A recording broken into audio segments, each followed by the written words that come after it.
a leptospirose, né? Vocês já ouviram falar, certo? Da leptospirose? A leptospirose, ela ganhou, assim, os holofotes quando as pessoas começaram a adquirir a leptospirose através de beber cerveja, por exemplo, através do consumo da latinha. Então, para quem já trabalhou em armazém, quem já trabalhou em almoxarifado, sabe que são lugares propícios para o aparecimento de rato, tá? E a leptospirose, ela pode ser transmitida por todos os tipos de rato. Rato, ratazana, camundongo, todos os tipos de rato podem transmitir a leptospirose. Tá? Mas não significa que todos os ratos tenham leptospirose. O rato precisa estar infectado, tá? Com o agente causador da leptospirose. E aí, foi uma sacada muito inteligente da Itaipava colocar aquela proteção de alumínio em cima da latinha, certo?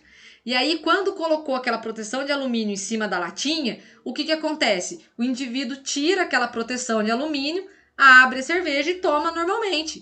Lindo! Agora, quando você pega a lata, não lava, não pede para o garçom lavar, quando aquela latinha que você acabou de pegar, você não tem esse cuidado, a chance de ter passado um ratinho por ali, de ter feito um xixi ali e do xixi desse rato ter, né, o agente causador da leptospirose é muito grande. E aí, quando você encostar a lata na sua boca, o que vai acontecer? Ela vai penetrar a mucosa da sua pele. E aí você vai acabar contraindo a leptospirose. Então foi quando a leptospirose fez assim, tipo, uá, bum. Todo mundo resolveu falar de leptospirose, tá? Eu vou compartilhar aqui com vocês a tela pra gente falar a respeito da leptospirose. Aí quem quiser fazer a leitura, por favor, já pode se preparar. Estão visualizando o slide? Apareceu Ainda aí? não. Não, ainda. Agora Apareceu. apareceu. Apareceu, né? Então vamos lá.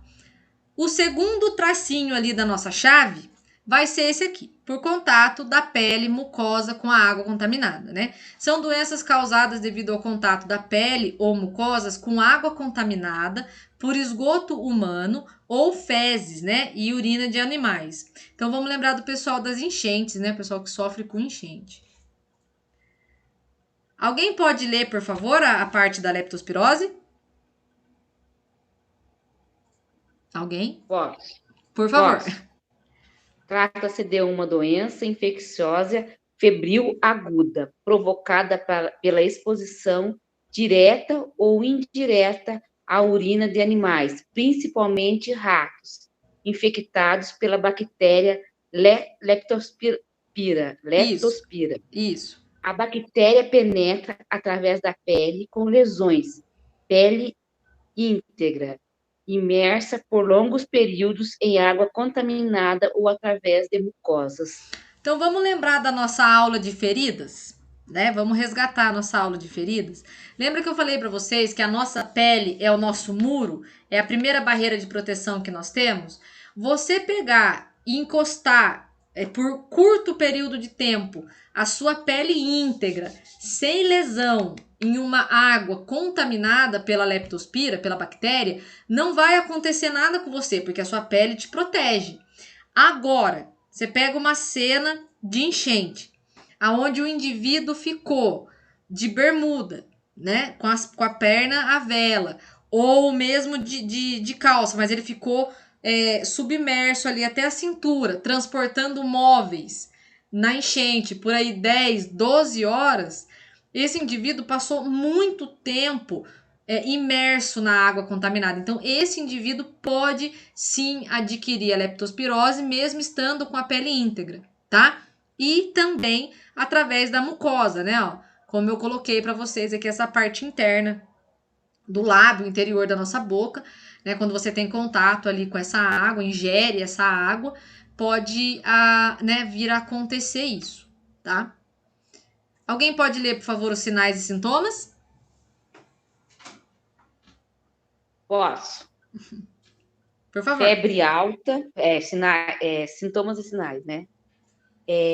Febre alta, dor de cabeça, Deixa eu aumentar aqui. Sangramento, dor muscular, calafrios, olhos vermelhos, vômitos, diarreia.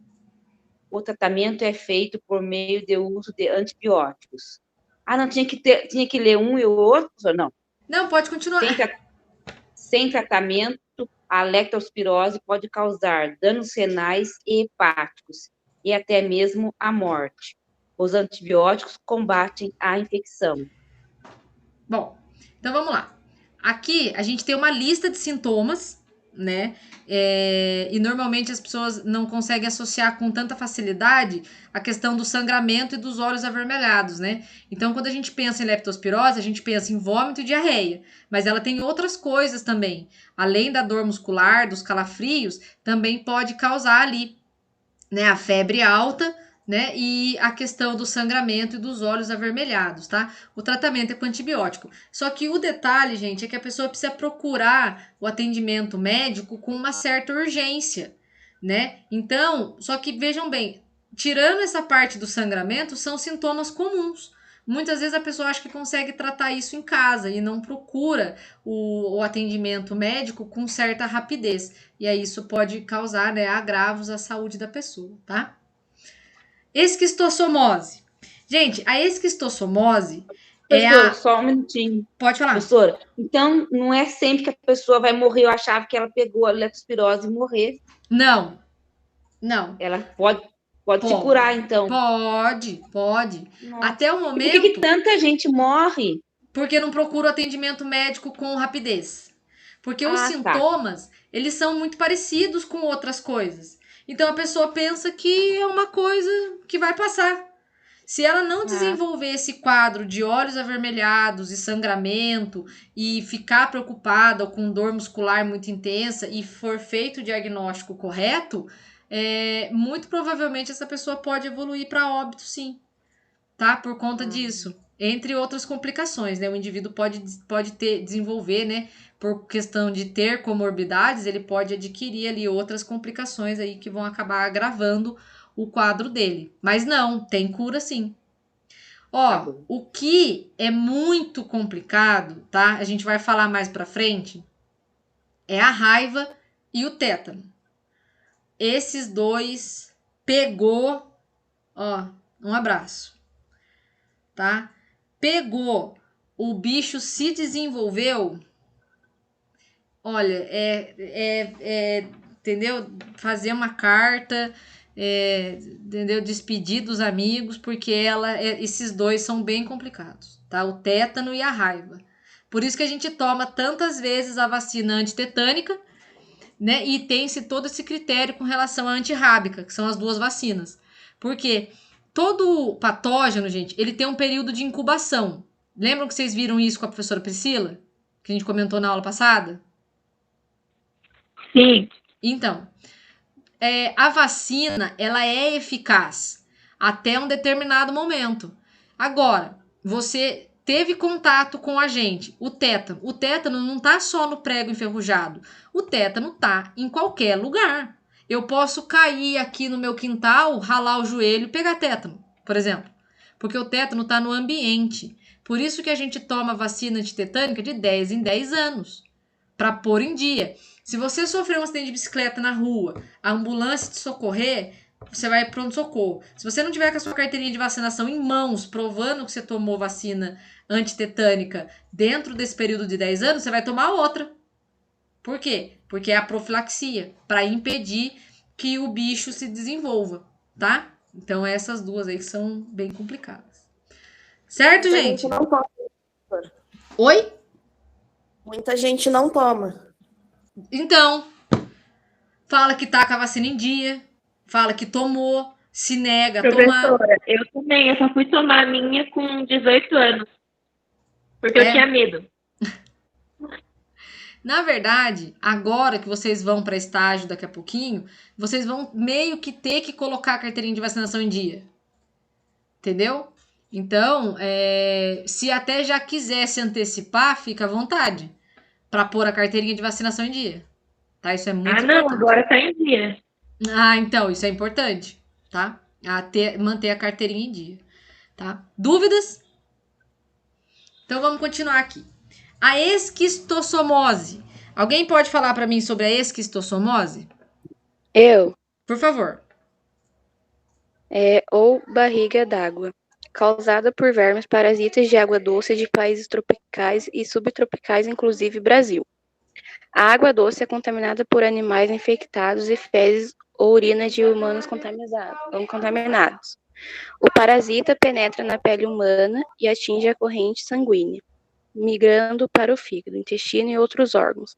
A infecção pode ser curada por meio de medicação administrada por 1 ou 2 dias. Vocês já tinham ouvido falar da esquistossomose? Já na escola. Na escola, né? Sim. Que tem o hominho, né? Então, que tem a barriga inchada, né? A esquistossomose, ela faz parte de um grupo, né, de doenças que meio que tem as características do Jeca Tatu, né? Pra quem lembra do Jeca Tatu, as pessoas falavam que ele era vagabundo. Ele não era vagabundo, ele não tinha força para trabalhar, né? Ele era cometido por uma doença que ele não tinha força para trabalhar e ele tinha a barriga, né? Por conta disso, ele tinha aquela leseira, né? Era por conta da doença. E era, na verdade, era uma crítica, né? Uma crítica social, aquele personagem ali que era subjugado, mas na verdade ele estava doente, ele precisava de ajuda mesmo por conta da doença. O fígado, ele é facilmente palpado no exame físico.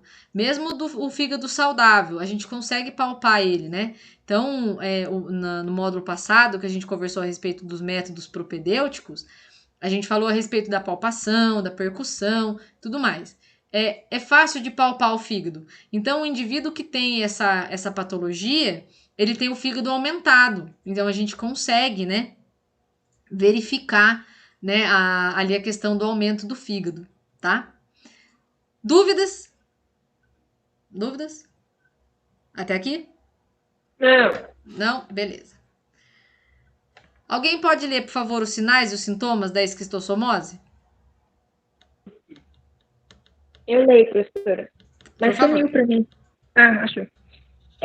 A maioria dos portadores são assintomáticos, mas pode ocorrer febre, dor de cabeça, calafrios, suores, fraqueza, falta de apetite, dor muscular, tosse e diarreia.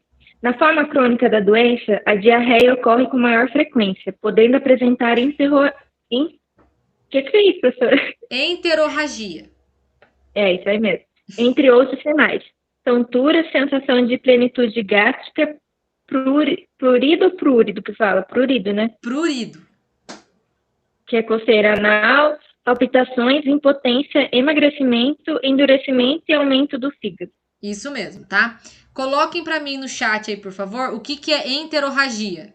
A gente conversou na nossa aula de termos técnicos, tá? Então, enterorragia é um sinal que não é muito legal, não, tá? Na verdade, ele não é nada legal. E eu não gostaria que meu paciente apresentasse. Mas aí, também, de novo, eu volto a bater naquela tecla que a gente menospreza os bichos que tem na natureza. Olha o que né, esse verme pode causar, né? O verme da esquistossomose pode causar. Todos esses sintomas aqui no meu paciente, tá? Prurido é o termo técnico para coceira, tá? Por isso que eu pus entre parênteses aqui para vocês, para facilitar, tá bom? E agora, a gente vai ver o seguinte, nós vamos ver as doenças, né, que afetam o ser humano pela falta de higiene, mas não falta de higiene propriamente dita, mas a falta de ter a água potável, de ter a água limpa para realizar a sua higiene pessoal, tá? Deixa eu dar uma olhada no chat aqui para ver o pessoal respondeu para mim. Hemorragia digestiva, isso mesmo. Aí vocês não precisam responder agora, tá? Mas fica a dica para a gente estar conversando na próxima aula. Coloquem né, tragam para mim a diferença entre melena e enterorragia. Não precisa ser agora. Na próxima aula a gente discute, a gente resgata isso, tá? Mas existe uma diferença de quando que a gente usa um e quando que a gente usa outro. Mas as meninas colocaram aqui muito bem, a Francine e a Tainá aqui, tá? A Helenice também colocou, muito legal. E aí, gente, Vocês têm alguma ideia, algum palpite para me dar a respeito da doença que acomete o ser humano quando ele não tem condições de realizar a sua higiene pessoal com água, ele não tem condições de realizar a sua higiene pessoal adequada? Alguém? Eu não entendi a pergunta, professora. Por exemplo, quando você tem imagina uma pessoa que ela não tem água para tomar banho, ela não tem água para lavar o rosto. Você consegue pensar, já ouviu falar em alguma doença que essa pessoa pode adquirir por conta disso? De não ter água para realizar a higiene pessoal? Putz, Pega a gente, né? Então, pega. vamos lá. Sabe a conjuntivite? Sim. Conjuntivite todo mundo já viu, né? Existe um tipo de conjuntivite que se chama tracoma, tá? Eu vou pôr no slide daqui a pouquinho para vocês. O tracoma, ele também é conhecido como conjuntivite granulomatosa. Essa conjuntivite granulomatosa, ela pode causar cegueira, tá? Inclusive, ela é conhecida como a principal causa de cegueira por motivo evitável, tá? Então era um motivo que não apareceu assim do nada na pessoa, né? Tem pessoas que já nascem com problema de visão, né? Por exemplo, a minha filha, ela usa óculos desde 1 ano e pouco. Quando a gente viu que ela estava estrábica, a gente já levou, aí foi passando 1 ano e 8 meses, 2 anos, ela já estava de óculos, né? Então já nasceu. No caso do tracoma, é uma causa evitável que leva à cegueira, que gera cegueira, que podia ter sido evitado.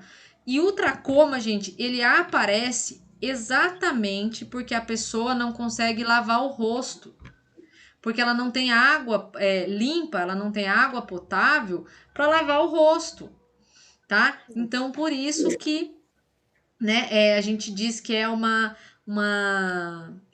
causa evitável, tá? Então, eu vou pôr aqui para vocês verem como fica os olhos, né, da pessoa. O tracoma, ele é altamente contagioso, ele é muito fácil, né, de ser transmitido de uma pessoa para outra, tá? Calma, gente, que ele tá pensando aqui, tá? O computador tá pensando. Professora, essa conjuntivite, ela não é a hemorrágica, né? Não. Ela mantém os olhos avermelhados, aquela questão da hiperemia, toda aquela situação que acontece ali nos olhos, ela vai manter. É muito semelhante à conjuntivite convencional, tá? Só que no caso da tracoma, por exemplo, pode acontecer também a questão da vermelhidão, da sensibilidade à luz, da pessoa ter esse problema de sensibilidade à luz, que tem na conjuntivite normal, né? A pessoa também vai apresentar coceira, muita coceira, dor nos olhos, além, né, de a presença de pus e muco, né, na vista, tá? Na visão da pessoa. Pode acontecer também. E o tratamento, enquanto o computador pensa, o que vocês estão vendo aí, gente? Eu, né? Sim. Tá. Sim. Porque ele tá pensando aqui se ele vai querer deixar vocês verem os olhos, tá, gente? Então, vamos lá. Na fase inicial, quando a gente identifica que o paciente está apresentando tracoma, na fase inicial, o tratamento com medicamentos pode resolver, com antibiótico, porque é uma infecção causada por uma bactéria, tá? Então, é uma bactéria que causa o tracoma. Daí, por conta disso, um antibiótico resolve. Mas tem muitos casos... O que aconteceu? Muitos Professora, casos... tá mudo. Oi? Tá mudo. Tá Tá mudo? mudo. Peraí, gente. Tá muito engraçado. Mas vocês estão vendo eu mexer? Cadê a professora? Professora, ah, Cadê a tá. professora? Sumiu? Não. Não. Sim. Gente, aqui, ó, onde eu tô passando o mouse, na lateral, é uma pálpebra, tá? Essa pálpebra, ela foi levantada, né, É aquilo que algumas pessoas fazem na escola que deixa a gente nervoso. E aí dá pra ver aqui dentro da pálpebra como tá hiperemiado, ó. Como tá... Parece que Professor, Oi? não tá aparecendo, não. Não Meu apareceu... tá. Não apareceu o slide pra vocês? Pra mim apareceu. Pra mim apareceu. Pra mim, não. Pra mim também. É que ele tá Nem tô carregando. De algumas pessoas ele demora um pouquinho mais porque ele fica carregando. Mas aí já aparece. Gente, o que aconteceu? Eu tava lá no grupo Não, achando professor, tá que... aparecendo tracoma. Agora tá escabiose, tracoma. Apareceu Aparecendo outra cor. só o... Isso mesmo. Até aqui tudo bem no tracoma? Sim. Que é causado por uma bactéria, é um tipo de conjuntivite, é uma conjuntivite que seria evitável, né? Ela causa cegueira e podia ter sido evitado. E aí eu até coloquei entre parênteses aqui, ó, falta de lavar o rosto com água limpa, né? Então a pessoa acaba perdendo a visão por não ter água limpa para lavar o rosto. É muito triste isso, né? Nossa, é horrível. Dúvidas? Dúvidas? Professora, eu não peguei o começo porque eu achei que tinha saído, daí eu saí também, e aí no fim não sei o que aconteceu. Não, é que eu caí. Daí eu saí também. Bom, alguém pode ler a escabiose pra gente, por favor? Alguém?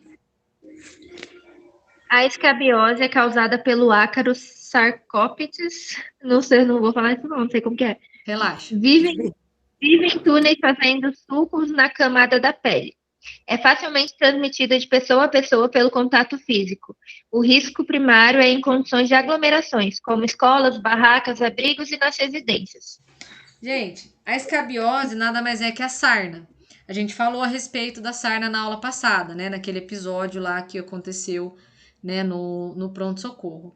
E a sarna, ela é causada por um ácaro, tá? É aquele mesmo ácaro que faz você ficar espirrando, né? Quando a gente pega uma roupa empoeirada, alguma coisa assim. Então é um ácaro, é um tipo de ácaro. E observem que esse ácaro, ele tá escrito aqui, ó, hominis. Significa que vem de homem, tá? É diferente da sarna do cachorro. Aí uma aluna da tarde perguntou para mim se a sarna de cachorro a gente pegava e se o cachorro pegava a nossa sarna.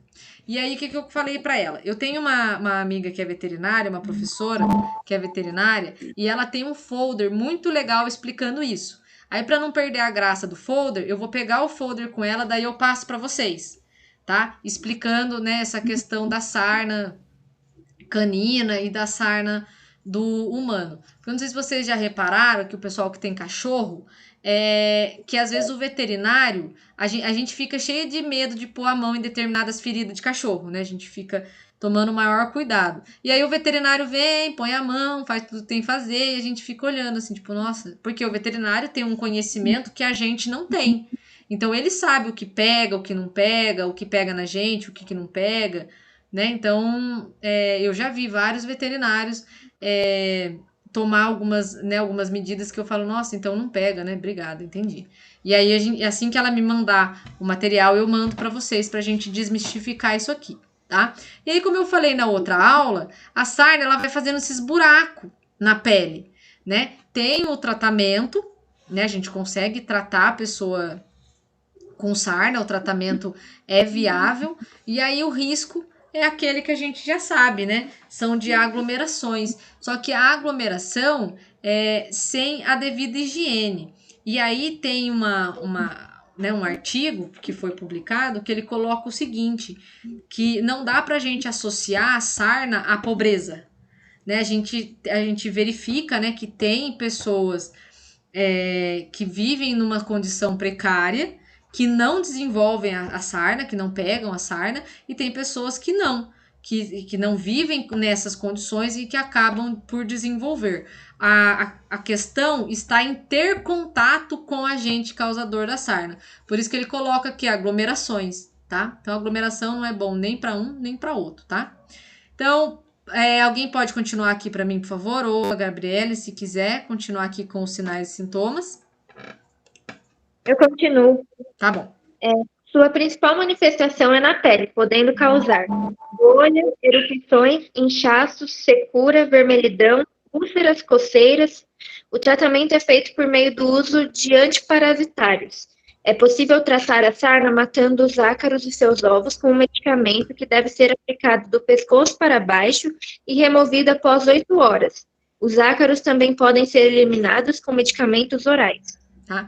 Então, o tratamento, ele funciona, ele é eficaz, tá? E a pessoa, gente, ela muitas vezes tem medo de procurar o serviço de saúde porque fica uma ferida meio estranha, né? Fica uma ferida meio feia, as pessoas acabam por ter preconceito, por ter nojo, por ter um monte de coisa. Então, as pessoas que acabam desenvolvendo, né, acabam tendo a escabiose, muitas vezes não procuram um serviço de vergonha, tá? Isso é muito triste também. E aí aqui eu... Oi. Mas querendo ou não, os profissionais que trabalham, né, no atendimento lá, eles já estão acostumados com isso, né? Tecnicamente, Deus ajude que vocês estejam e que era para ser, mas não é. Ainda, na verdade, quando vocês forem para estágio, vocês vão ver coisas que vocês vão falar para mim assim, pro professor, nossa, eu não acredito que eu tô vendo isso. A gente ainda vê. Você ainda vê funcionário preconceituoso, ainda vê funcionário falando assim, nossa, eu não vou cuidar daquele cara nojento. Tem, infelizmente. É horrível, horrível. Por isso que naquela história que eu contei ontem, a professora fez questão de colocar os alunos para atender, né, aquele paciente. Por causa disso, para quebrar esse impacto, esse paradigma dessa situação, desse contato, né? Às vezes a gente tem medo do que a gente não conhece, e aí acabou que os alunos foram assim, né, maravilhosos com o atendimento do paciente. Mas ainda tem, tá, gente, funcionário com esse pensamento. É muito triste isso, mas tem, tá? Aí aqui eu coloquei para vocês mais 3 exemplos, tá? A gente tem a ascaridíase, né? Que é causada pela asca de lumbricoides, tá? Ó. Tá aqui também, ela vai comendo, né? Parece uma barata. Aquela lombriga, né? Vai comendo o interior da parede do intestino, tá? As eumintíases, né? Também provocam aqui o aumento do baço, né, quando o indivíduo acaba acometido por essa patologia, e a pediculose, que é o piolho, tá? A gente não vai mais chamar de piolho, agora a gente chama de pediculose. Então eu coloquei aqui essas 3, né, caso alguém se interesse e queira mais informações sobre elas, tá? E aí, né, por último, mas não menos importante, ele, o Aedes aegypti. Esse mosquitinho que parece uma zebra, né? Então, a última linha da nossa chave vai ser preenchido com isso aqui, ó, por insetos e vetores que se desenvolvem na água. Segundo a Organização Mundial da Saúde, mais de 1 milhão de pessoas morrem a cada ano devido a doenças vinculadas por mosquitos. Tá? E aí até uma das alunas da tarde me perguntou a respeito da doença de Chagas, né? E aí eu pedi para ela fazer, né, uma breve pesquisa a respeito da doença de Chagas, porque eu não incluí aqui nessa aula de hoje. Ela vai explicar o motivo, né, quando ela fizer a mini pesquisa dela.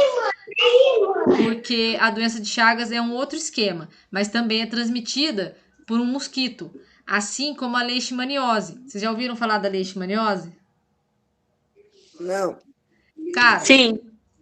O que você ouviu falar, colega, da leishmaniose? Oi? Oi? Quem que falou que ouviu falar da leishmaniose? Ouviu o quê? Que você teve contato com essa doença? Você viu na escola, no jornal? Acho que foi na época da escola. É infecção por parasitas, não é? A leishmaniose, ela provoca o apodrecimento dos tecidos, né? Da pele. Então, a gente vai falar sobre ela mais pra frente, mas se alguém quiser se adiantar, é uma doença muito feia também, e também é transmitida por um mosquito. tá? E aí, abrindo aqui o nosso hall da fama, né? das doenças transmitidas pelo Aedes, a gente tem a dengue, né? A dengue, cara. A dengue faz uma lambança aí todos os anos, né? O Brasil tá aí, assim, numa situação bem complicada com relação à dengue, né? E a dengue é causada por um vírus, tá? Que a transmissão é através, né, do Aedes aegypti. E gosta aqui de países que nem o nosso, países tropicais, países subtropicais e tropicais. É onde ele mais gosta, tá? E aí a gente tem a dengue clássica e tem a dengue hemorrágica.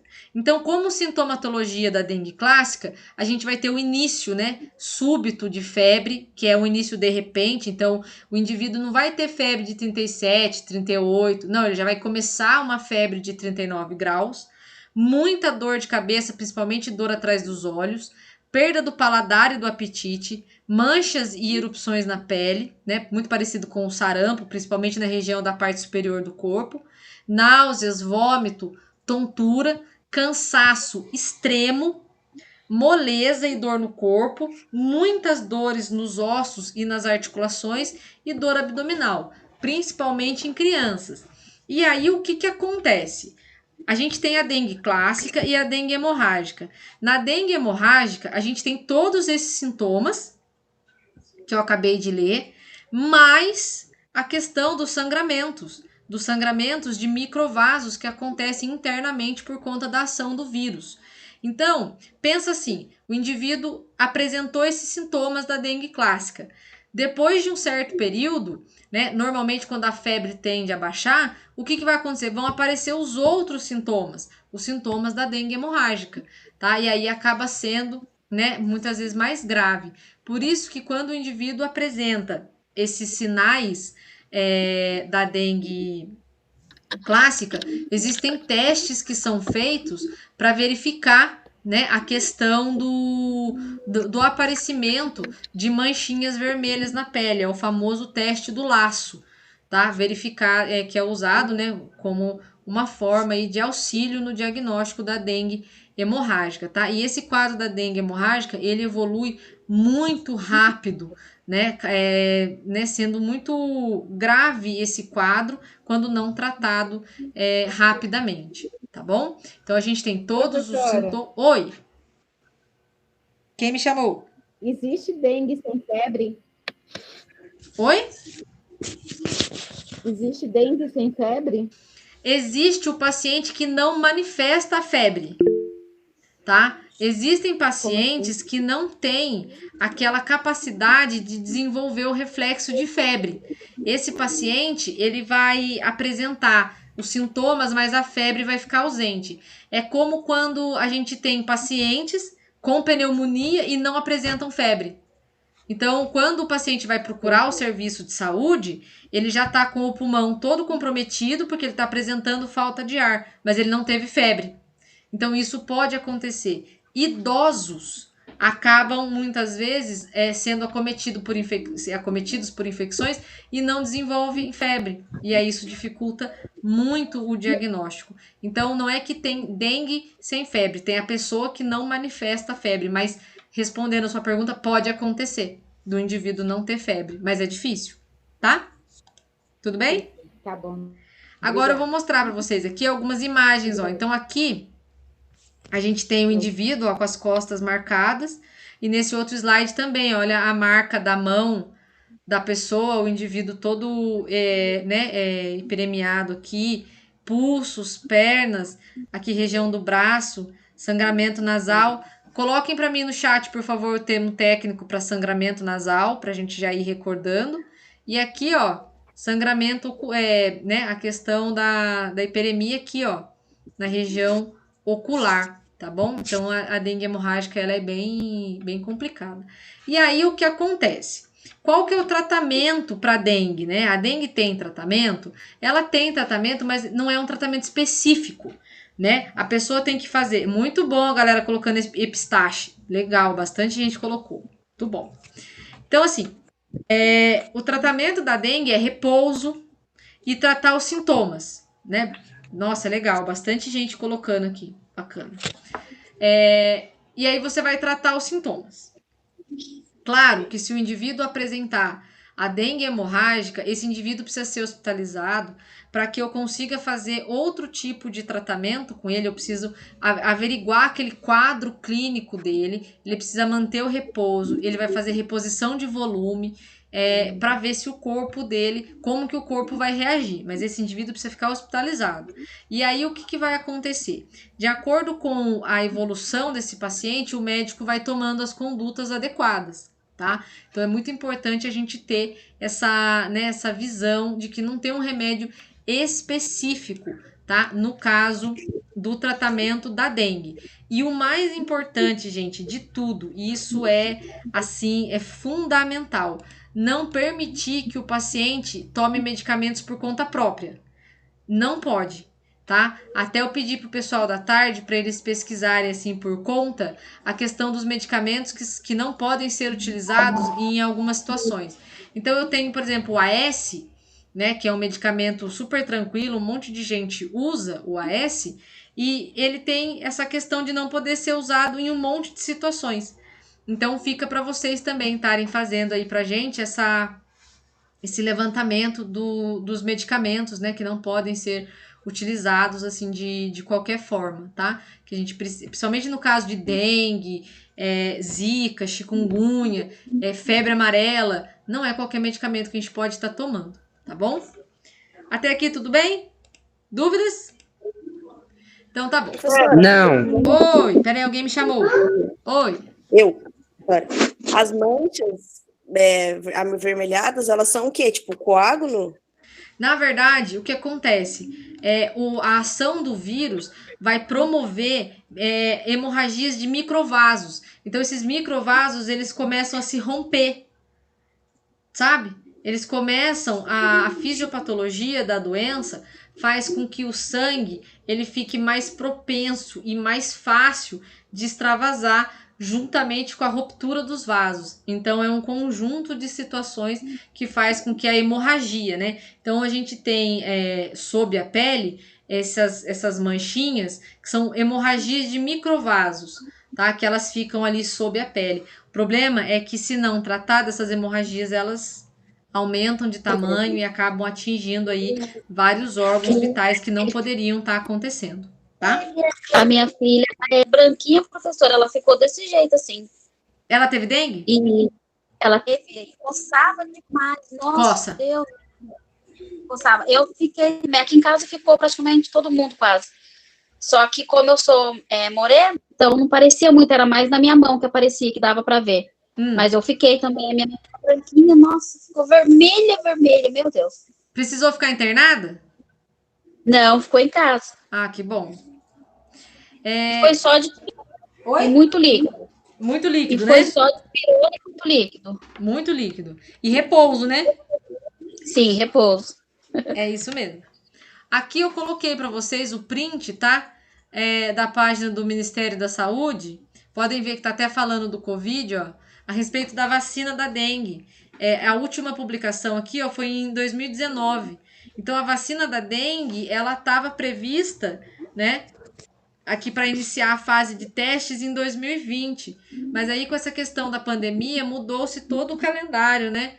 E aí, eu coloquei mais para a gente saber que tá perto, né? Tá próximo. A gente está trabalhando aí em prol, né, do desenvolvimento da vacina da dengue. Vai salvar muita gente essa vacina, tá? Malária.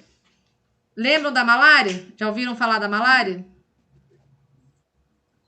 Não. Sim. Ouviram, né? Já. Gente, a malária, ela é causada por um protozoário, tá? O que é um protozoário? É um bichinho chato pra caramba, que também é transmitido por um mosquito. O Anófeles. É o mosquitinho que transmite a malária. Tem cura? Tem. Se a gente conseguir tratar rapidamente. Porque os sintomas da malária, ele também são sintomas que geram, né, muito desconforto para o paciente e são sintomas graves. O paciente vai ter febre alta, calafrio, tremor, excesso de transpiração, dor de cabeça, né? Essa dor de cabeça pode acontecer de forma cíclica, né? Ela pode vir e voltar, vir e voltar. E muitas pessoas, antes de apresentar essas manifestações, começam a sentir náusea, vômito, cansaço e perda de apetite. Essa aqui, gente, é assim no comecinho. Aí, quando ela vai ficando mais grave, o paciente começa a apresentar prostração, que é aquele paciente que fica, né, rebaixado, o paciente fica prostrado mesmo. Ele não consegue nem levantar a cabeça, é uma situação bem ruim, tá? Esse paciente pode ter alteração no nível de consciência, dispneia, convulsões, hipotensão arterial, né? Ele pode ter uma queda de pressão, pode entrar em choque e pode apresentar hemorragias. Então é um quadro bem grave. E se vocês forem pegar, né, as zonas demográficas atingidas pela malária, é o mesmo esquema da cólera. São regiões, né, muitas vezes de difícil acesso, de poucas condições. Então, esse tratamento imediato acaba por muitas vezes sendo difícil de chegar nos pacientes até o prazo, né, o tempo propício para que essa doença não se agrave. Tem tratamento? Tem. O tratamento é gratuito, é totalmente fornecido pelo SUS, tá? E somente quando o caso for grave, o paciente deve ir para o hospital. Do contrário, o paciente também consegue se tratar em casa, tá? E aí o tratamento que o médico vai escolher vai depender da espécie do protozoário que infectou. Vai depender do peso do paciente, das condições do paciente. Por exemplo, um fator muito pertinente é a questão da gravidez, né? Se for uma gestante, se o paciente tem outras comorbidades, então tudo isso eu preciso fazer uma avaliação bem criteriosa antes, né, do médico estabelecer o tratamento. Mas tem tratamento, tá, gente? Ele tem tratamento, ele só precisa ser feito assim o mais rápido possível, tá? Dúvidas? Não? Então agora a gente vai falar da zika, né? Quantas vezes acontece alguma coisa ruim, a gente fala, nossa, que zika, né? Zika mesmo. Zika vírus. A zika vírus também é transmitida pelo Aedes, tá? Só que tem um detalhe importante. Somente as fêmeas do mosquito Aedes aegypti picam. O macho não pica. Por que o macho não pica? Porque o macho, ele não precisa desenvolver os ovos. Então, assim, a fêmea, ela vai procurar a hematofagia, né, o sangue, quando ela precisa desenvolver os ovos. Então, normalmente, ela vai fazer essa questão de picar as pessoas, né, para chupar o sangue, quando ela já está com os ovinhos. Mas pode acontecer dela picar antes, mas o macho não tem esse problema. O macho, ele consome néctar, ele consome outras coisas. Só a fêmea. E aí, o que acontece? Alguém aqui, a maioria da gente, já foi picado por algum bicho, por algum mosquitinho. Quando você bateu nele, você viu que ele era muito parecido com o Aedes, porque ele era cheio de pintinha, mas você não adquiriu nenhuma doença, porque aquele mosquito que picou você não estava infectado. Então, não são todos os mosquitos do universo que são infectados com esses vírus, tá? São alguns, a maioria. Mas, em contrapartida a essa boa notícia, você pode ser infectado com 2 vírus ao mesmo tempo. Então, se a fêmea que picar você estiver portando nela a zika e a dengue, você pode pegar zika e dengue. Que coisa, né? Podia ter colocado uma música de terror agora, né? Porque isso foi aterrorizante. Mas vamos lá. Professora. Oi. E aí, o mosquito que não tem o vírus morde, eu tô com dengue. Daí, passa pro mosquito? Passa pro mosquito. Então, mas estamos ferrados mesmo. É um ciclo. É um ciclo vicioso. Ó, a zika, ela tem uma outra zika. Um outro problema, tá? A dengue, você não passa pro seu vizinho. Você não passa pra sua família. É o mosquito. A zika, não. A zika, ela pode ser transmitida através da picada do mosquito, da relação sexual e da mãe pro bebê durante a gestação. Sabe aquele boom que deu de microcefalia? É por causa da zika vírus. Ô, louco. Porque o vírus da zika vírus, quando ele pica a gestante, o feto vai ser comprometido. O desenvolvimento neurológico do neném vai ser comprometido. Por isso que a gente tem uma geração quase de crianças que nasceu com microcefalia por causa das mães terem sido picadas pelo Zika. Faz muito tempo isso, né? Oi? Não faz muito tempo. Faz pouco tempo. E assim, gente, o Zika, ele não passa pelo leite materno e pela saliva, tá? Ou pela urina. Existem constantemente estudos que verificam isso, mas até o momento não passa, tá? Não tem essa identificação, tá? E aí os sintomas é vermelhidão, né, que causa muita Travou, coceira. gente. Oi? Não entendi. Não? Febre, né? Muitas vezes a febre nem é percebida. Pode causar conjuntivite, dores no corpo, né? Que é mialgia, né? Dor de cabeça, muita dor nas juntas, né? Então, esses dois aqui são dois sintomas que as pessoas super reclamavam, né? Super se queixavam. E todos os sintomas são de intensidade leve a moderada, tá? Então, o peso maior do Zika vírus é aqui a questão da microcefalia, né, do desenvolvimento aí da microcefalia pelo feto, tá? E aqui a gente tem um indivíduo com as manchinhas que ele adquiriu por conta do Zika. O tratamento vai de acordo com os sintomas, né? Analgésico, antitérmicos, né? Medicamentos que são disponíveis aí na rede pública para controlar os sintomas. Quando a pessoa, né, estava gestante, o neném nasceu e nasceu com microcefalia, também entra, né, a questão do tratamento em centros especializados de reabilitação, onde eu tenho vários profissionais, fisioterapeuta, fono, nutricionista, tudo isso para ajudar aquele bebê que nasceu com microcefalia a se desenvolver da melhor forma possível. E aí, quando eu fui montar essa aula, eu, pesquisando imagens, da microcefalia, eu vi que tem uma modelo adolescente com microcefalia. Então, isso mostra que as pessoas com as necessidades, especiais, elas não acabaram para o mundo, né? Elas vão viver com uma qualidade de vida muito melhor, às vezes, por dar valor à vida do que pessoas que são 100% saudáveis. Então, a gente precisa olhar por esse lado também, tá? Mas aí recebem a assistência. E aí, caso apresente algum sintoma, a pessoa precisa imediatamente procurar o profissional de saúde e de forma nenhuma se automedicar. Nunca tomar medicação sem a prescrição do médico, mesmo que seja um analgésico aí que não tem tarja, um analgésico que não entra ali naqueles que precisa de receita, tá bom? Dúvidas? Tudo bem até aqui? Sim. Bom, nós estamos nos aproximando do fim, tá? Então a gente vai falar um pouquinho agora da chikungunya e da febre amarela. São aí as duas últimas aí que a gente vai tá falando. E aí a gente já passa, eu vou explicar para vocês a atividade que eu deixei lá no Google Classroom, tá? É uma atividade bem bacana. Acho que vai ser legal para vocês aí, tá? Alguém pode ler a chikungunya pra gente? A febre pelo vírus chikungunya é um arbovírus. Arbovírus são aqueles vírus transmitidos por picadas de insetos, especialmente mosquitos, mas também pode ser carrapato ou roupa.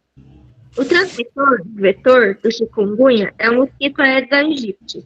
Os principais sintomas da chikungunya são febre, dores intensas nas juntas, em geral bilaterais, que é joelho esquerdo e direito, pulso direito e esquerdo, etc.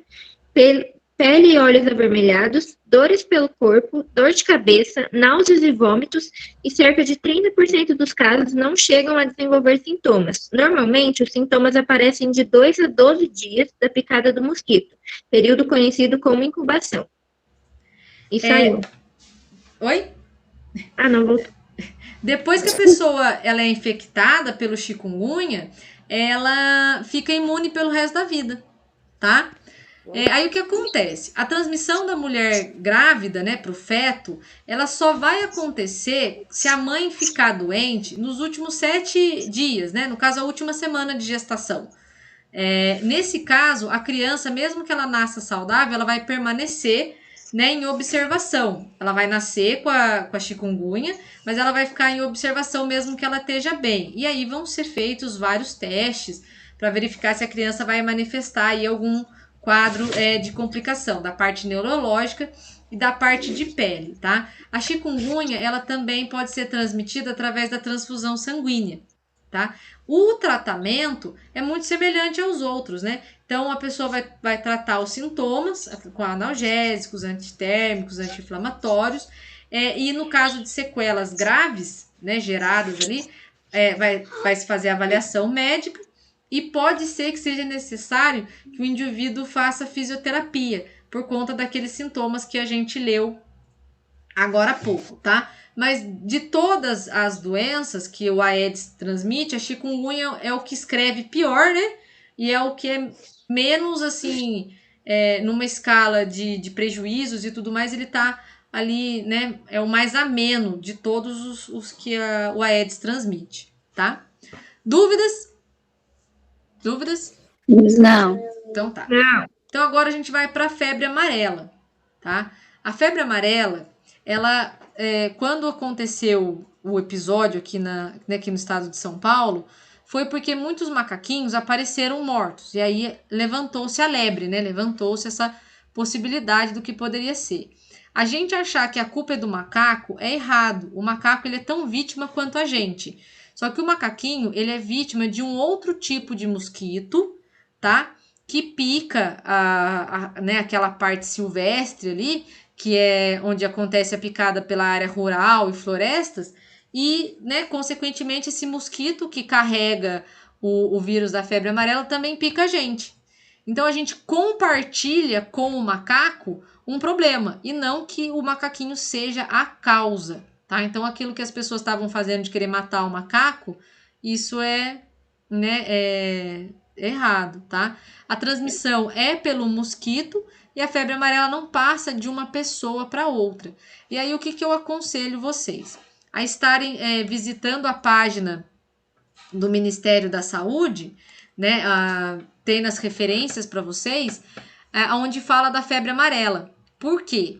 Porque a febre amarela, ela, né, gerou muitas dúvidas com relação à vacina, né? E na página do Ministério da Saúde, eles tiram todas essas dúvidas. A gente vai ter um momento para falar de vacinas, mas aí se vocês quiserem se adiantar, podem ficar à vontade de se adiantar para estar procurando, tá? Essas informações a respeito da vacina. Tudo na página do Ministério da Saúde, tá?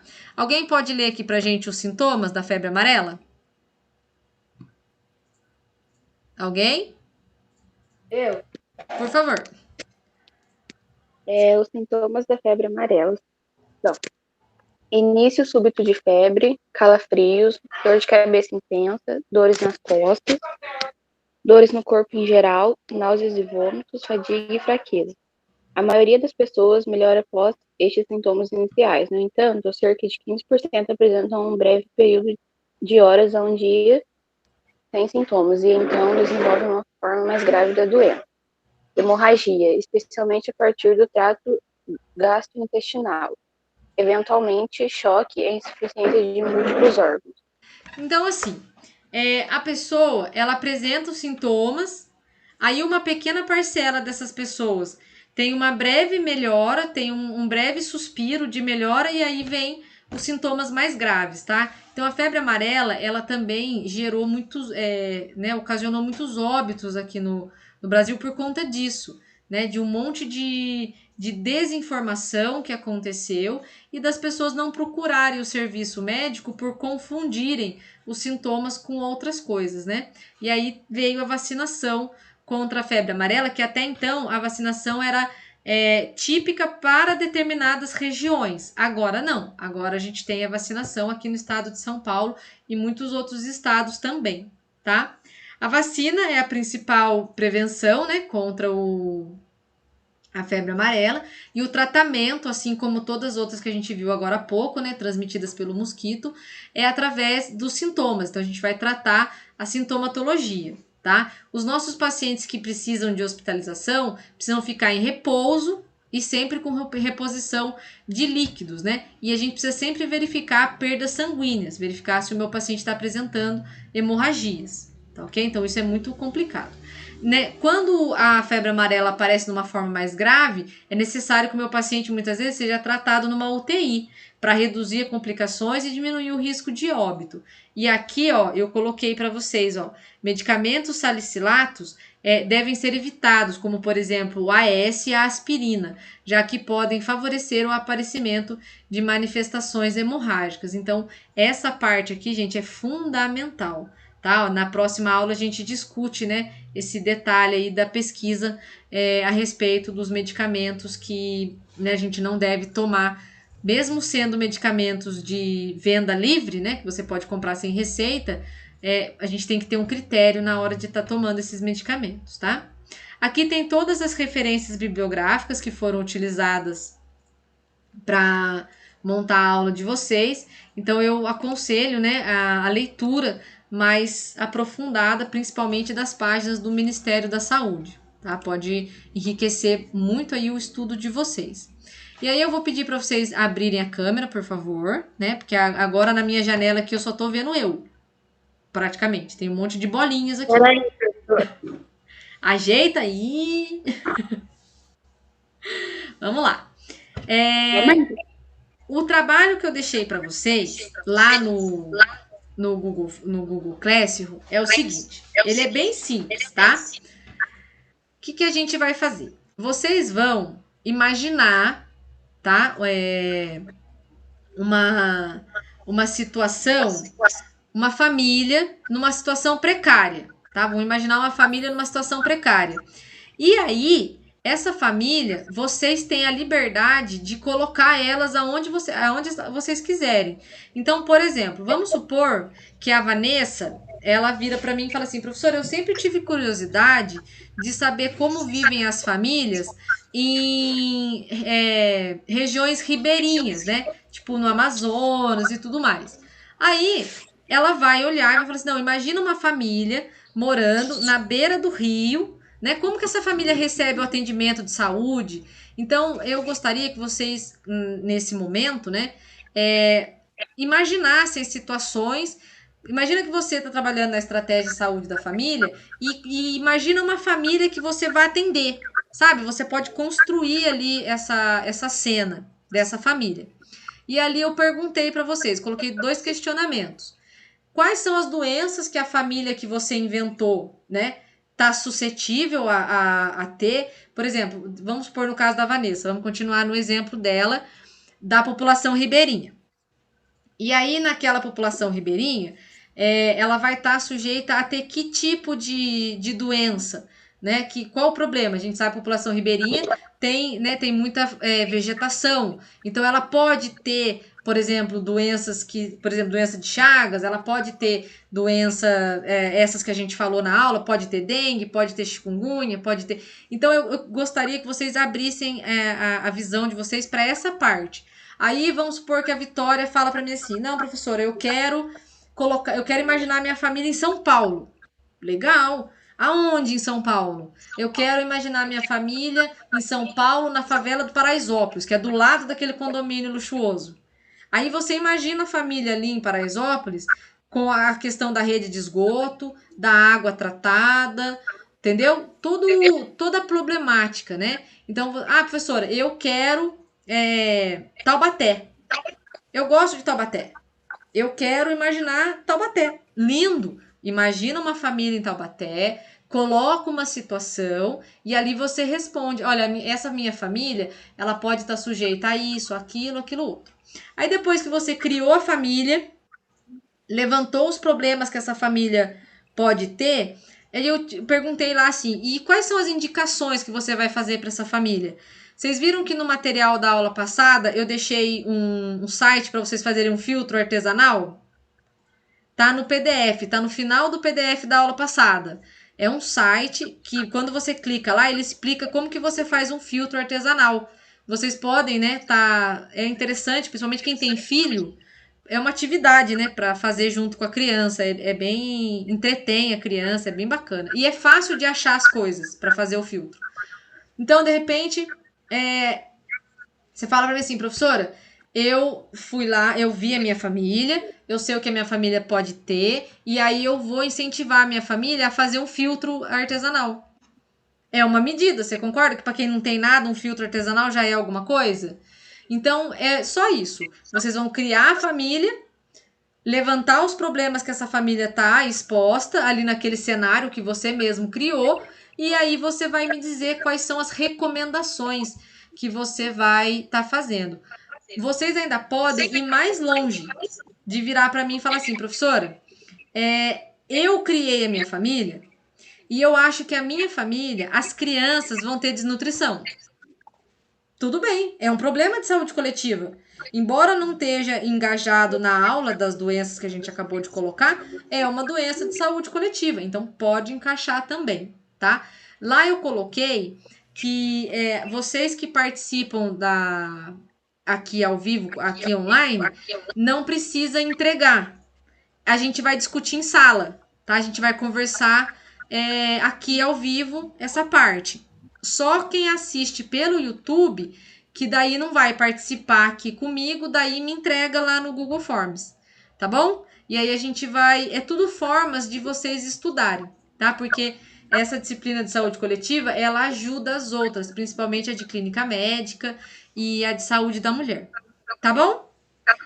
Dúvidas? Quando que a gente vai conversar? Na próxima aula? É terça? Quinta-feira. Quinta-feira. Eu coloquei lá para vocês que é quinta-feira, porque na terça a gente vai iniciar com a discussão dos episódios e da leitura do artigo, né? Então, a gente inicia com a discussão do episódio do plástico e da leitura dos artigos. Daí na quinta-feira a gente discute essas situações, tá bom? Então o episódio a gente tem que se preparar para terça-feira. Exatamente. Tá? Mas pensa assim, gente, vocês têm aí, ó, hoje é quinta. Olha quantos dias vocês vão ficar sem me ver. Gente, por favor, não pare de respirar, tá? Se alguém ficar com muita saudade, pode mandar um WhatsApp. Porque, ó, sexta, sábado, domingo, segunda, tudo. Nossa. Então, pode, tá? Mandar mensagem pra mim se vocês ficarem com muita saudade. Tá bom? Gente. Professora, amanhã a senhora não vai dar aula pra gente? Oi? Amanhã a senhora não vai dar aula pra gente? Amanhã é uma professora maravilhosa, que eu não vou contar quem que é, porque ia fazer surpresa. Você, né? Mas vocês vão gostar muito dela, tá?